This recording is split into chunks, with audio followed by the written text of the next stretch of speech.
if you are concentrating on something and you are in the middle of it and you are in what they call the performance zone, okay, so your energy is high, you're feeling good, you're feeling on it, you're concentrating on it.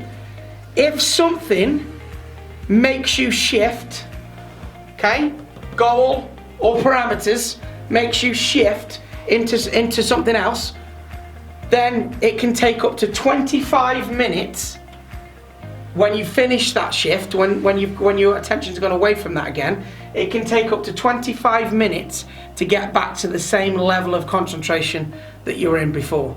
Okay? So, certainly as a junior manager, I was taught multitasking is good. You've got to be able to multitask and do lots of things at once.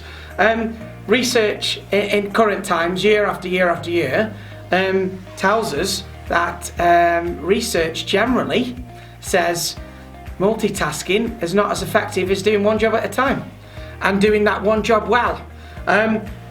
We have to think of the reasons people try and multitask as well. And one of the reasons people try and multitask is because they've got too much to do within the time lot that they've got to do it in. It's quite common. I'm pretty sure you guys feel it.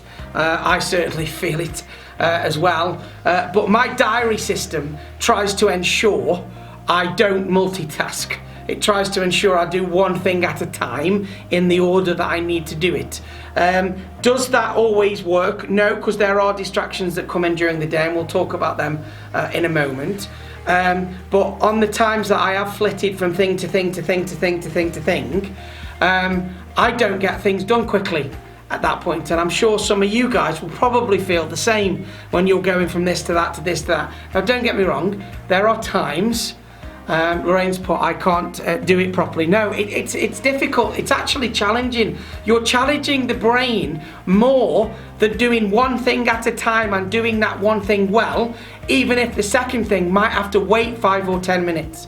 Why? Mainly because of the pressures that we put on ourselves or culture has put on us in the past. You know, somebody sends you an email. Email was never instant messaging. But we get an email and think, I need to reply to that now. Even though you're in the middle of something, you've spotted the email come through. Yeah. Now, Luke, if it's business critical or health and safety critical, then stop what you're doing, answer the email properly, give it your time, give it the attention it needs, do it well, and then go back to your other thing. But what most people do is they're in the middle of something, email comes through, they ping it back because they want to get it off their plate or off their to-do list in their head. They go back to what they were doing, then there's a reply, and they have to answer it. Then they go, and all of a sudden, now you're multitasking. And actually, that's really hard work. And it also knocks your energy levels as well. Now, I'm not saying don't be flexible. I'm not saying, you know, go, well, I'm not answering that because I've been taught not to multitask. It's about using common sense. But the brain finds it more difficult to flit between things than focus on one thing at once. And also, if you do flit between things, the one thing that you started before you started flitting, it can take up to 25 minutes to get back into the same level of concentration that you were in before.